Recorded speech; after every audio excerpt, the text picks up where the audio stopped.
अस्सलाम वालेकुम एवरीवन। उम्मीद है आप सब खैरियत से होंगे। अभी हम सॉल्व कर रहे हैं क्विक बॉक्स का सेकंड क्विज। स्टार्टिंग और एंडिंग डेट आपके सामने है और मोस्ट इंपॉर्टेंट थिंग है इसके क्विज जो है वो वेरी करता है person to person, system to system, किसी को भी सेम नहीं आता। तो इसका सोल्यूशन ये है कि जैसे ये वीडियो आप कंप्लीट देख लें, स्क्रीन पे आपको मिलेगी एक वीडियो, तो वो आप पहले देख लें और उसके बाद आपने अपना क्विज जो है वो अटैम्प्ट करना है। ये आपके सामने आगे जो टेक क्विज के ऊपर क्लिक करेंगे तो स्टार्ट क्विज के ऊपर आपने क्लिक कर देना। इंस्ट्रक्शंस जो हैं वो आपने गौर से पढ़ लेनी है। 10 MCQs आपको क्वेश्चन आएंगे, एक को सॉल्व करने के लिए आपको 90 सेकंड्स दिए जाएंगे, ठीक है। और फर्स्ट स्टेटमेंट है हमारी ये, विच one of the following is used for recording accounts receivable in the journals entry. Option है sales DR, account receivable CR, account receivable DR and sales CR, cash DR and sales CR, sales DR and accounts payable CR। तो इसका जो right option है वो है जी हमारे पास सबसे पहले अकाउंट्स का, देन रिसीव्स का एंड देन सेल्स कस्टमर्स का, ठीक है। यानी कि बी वाला जो ऑप्शन है हमारा वो हमारा राइट ऑप्शन है और बी वाले को करते हैं मार्क। उसके बाद चलते हैं नेक्स्ट, लेकिन उससे पहले अगर आपको कोई लगता है कि कोई भी जो स्टेटमेंट है उसका आंसर जो है वो मिस्टेकन है तो काइंडली विदाउट एनी हेजिटेशन आप कमेंट में लिख सकते हैं, ठीक है। गलती की गुंजाइश हो सकती है, इंसान है, इंसानों से गलतियां हो जाती हैं। और अगर आप गूगल का फ्री कोर्स करना चाहते हैं, सबको पता है कि वो फ्री नहीं है, लेकिन आपने फ्री किस तरह से करना है उसके लिए आपको एंड स्क्रीन पे वीडियो मिलेगी। Kindly check this out if you want better opportunities and if you want to grow in your life in better ways. तो आप ये कर लें और पहले वीडियो कंप्लीट देख लीजिएगा, फिर जो है वो कमेंट कीजिएगा कि ये तो फ्री नहीं है, ये तो ऐसे नहीं है, ये तो वैसे नहीं है। तो पहले पूरी बात सुन लें, फिर दोबारा आना कमेंट करने आइएगा।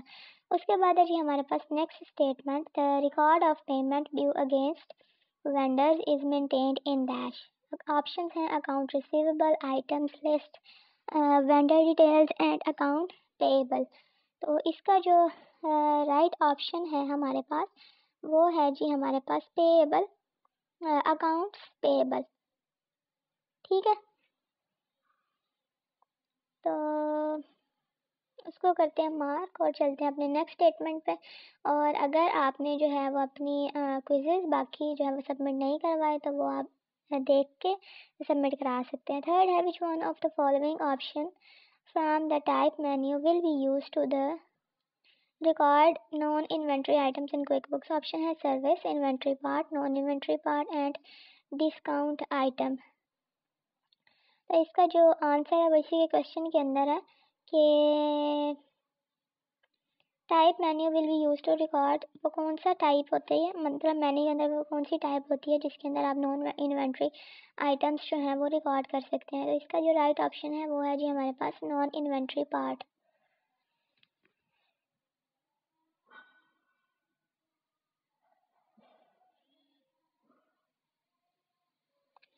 उसके बाद है जी हमारे पास next statement, which one of the following best describe the record of payment due from customers. Option है account receivable, item list, vendor details and account payable.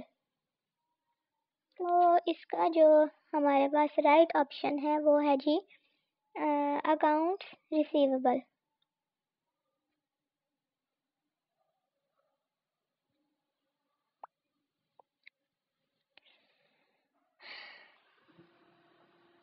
ए वाले को करते हैं मार्क और उसके बाद है हमारे पास नेक्स्ट स्टेटमेंट।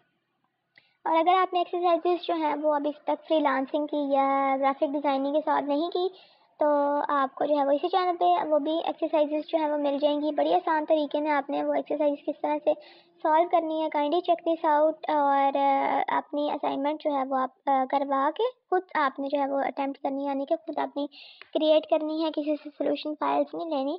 तो फिर आप जो है वो उसको सबमिट करा लें, ठीक है, अगर आपने अभी तक नहीं करवाई है। और उसके बाद जो हमारी फर्स्ट वाली statement, the difference between vendors and suppliers is vendors sells good to us, suppliers sell services. उसके बाद है जी we pay vendors while services pay us, suppliers pay us, they are the same. उसके बाद है जी हमारे पास आ जाता है vendors are associated with inventory item supply with services. तो जो होता है ना सप्लायर, वो अपनी सर्विसेज सेल कर रहा होता है और वेंडर जो होता है वो हमें जो है वो सेल कर रहा होता है। तो इसका जो according to my knowledge, according to my opinion, इसका राइट ऑप्शन है जी vendor sell goods to a supplier sell services. और नेक्स्ट मूव करने से पहले अगर आप चैनल पे न्यू हैं तो काइंडली चैनल को सब्सक्राइब कर दें। डिफरेंट कोर्सेज जो हैं वो आपको उसकी इन्फॉर्मेशन दी जाएगी। आपने अमेज़ोन से, यूडेमी से, कोर्सेरा से, जितने भी टॉप 7 प्लेटफॉर्म्स हैं वहाँ से आपने किस तरह से फ्री ऑफ कॉस्ट जो है ऑनलाइन कोर्सेज करने हैं जिनकी वर्थ जो है वो वर्ल्ड वाइड है। तो उसके लिए आपको चैनल सब्सक्राइब करना पड़ेगा। So do it right now. Six वाली स्टेटमेंट है the accounts receivable that can not be collected because of their bankruptcy और another reason are termed as collectible accounts, bad customers, doubtful accounts and non-collectible accounts। अगर यहाँ पे आपको option आ रही हो ना अनकलेक्टिबल अकाउंट्स की, तो आपने अनकलेक्टिबल को जो है वो मार करना। लेकिन यहाँ पे हमारे पास अन का जो रेलिवेंट मतलब कि एनोनिम वर्ड है वो है जी नॉन कलेक्टेबल अकाउंट्स। तो इसका जो राइट ऑप्शन है हमारे पास वो है जी नॉन कलेक्टेबल अकाउंट्स। वो वाले अकाउंट्स, वो वाली रिसीवेबल अकाउंट्स जिनको जिसके कोई भी चीज़ जो है वो कलेक्ट नहीं होती ड्यू टू सम रीज़न, तो उसको हम कहते हैं जी non collectable accounts. Bad customers नहीं कहते और ना ही डाउटफुल अकाउंट कहते, उसको कहते हैं जी नॉन कलेक्टेबल अकाउंट्स, क्योंकि वो कलेक्ट ही नहीं हुए होते। ठीक है, उसका कोई रिसीव का प्रूफ वगैरह नहीं होता, कोई इन्फॉर्मेशन नहीं होती, तो उसको हम कहते हैं नॉन कलेक्टेबल अकाउंट्स।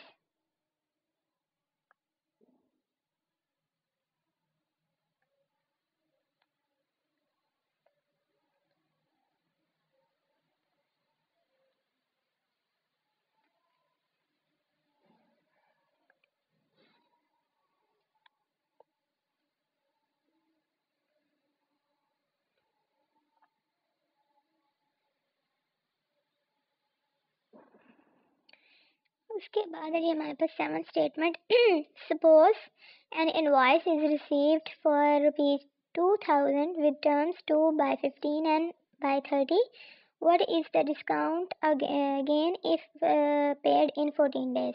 ऑप्शंस हैं हमारे पास 0, 20, 40 एंड 60।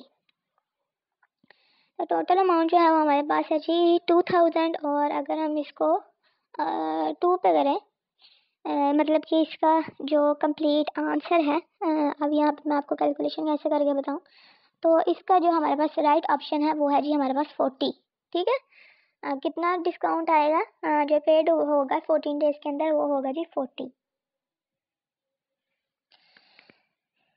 अगर आपको निकालना आता है तो उम्मीद है आपको ये जो है वो समझ आ जाएगी। तो 40 आ गया, और उसके बाद आ जाती है हमारी 8th वाली स्टेटमेंट। फिर बता रही हूँ क्विज जो है वो वेरी करता है, किसी को भी सेम नहीं आता, उसके लिए आपने स्क्रीन पे वीडियो ज़रूर चेकआउट कर लेनी है। 8 है what do you mean by federal sales tax in QuickBooks. Option हैं tax by federal government, tax by district government, tax by provincial government, tax by institution. तो जो फेडरल सेल्स टैक्स होएगा वो फेडरल गवर्नमेंट की तरफ से आएगा, इसीलिए हम उसको उसी कैटेगरी में रखेंगे। तो टैक्स बाय फेडरल गवर्नमेंट जो है वो इसका राइट ऑप्शन। ठीक है, ए वाले को करते हैं मार्क, और उसके बाद चलते हैं नेक्स्ट स्टेटमेंट की तरफ।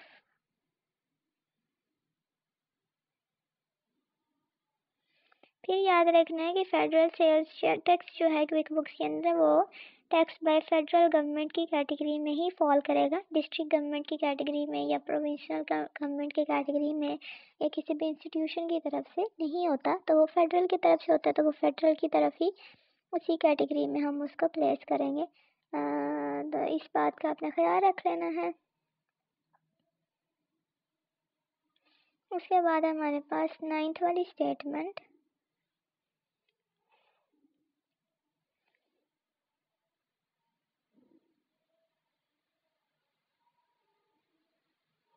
ये which one of the following is a type of an item in QuickBooks? Discount rates, term, discount items, cash items, payment terms. तो यूजुअली अगर हम नॉर्मली देखें तो जो टाइप आइटम्स होती है ना क्विक बुक्स के अंदर, वो होती है इन्वेंट्री, और इन्वेंट्री आइटम्स होती हैं, नॉन इन्वेंट्री आइटम्स होती हैं।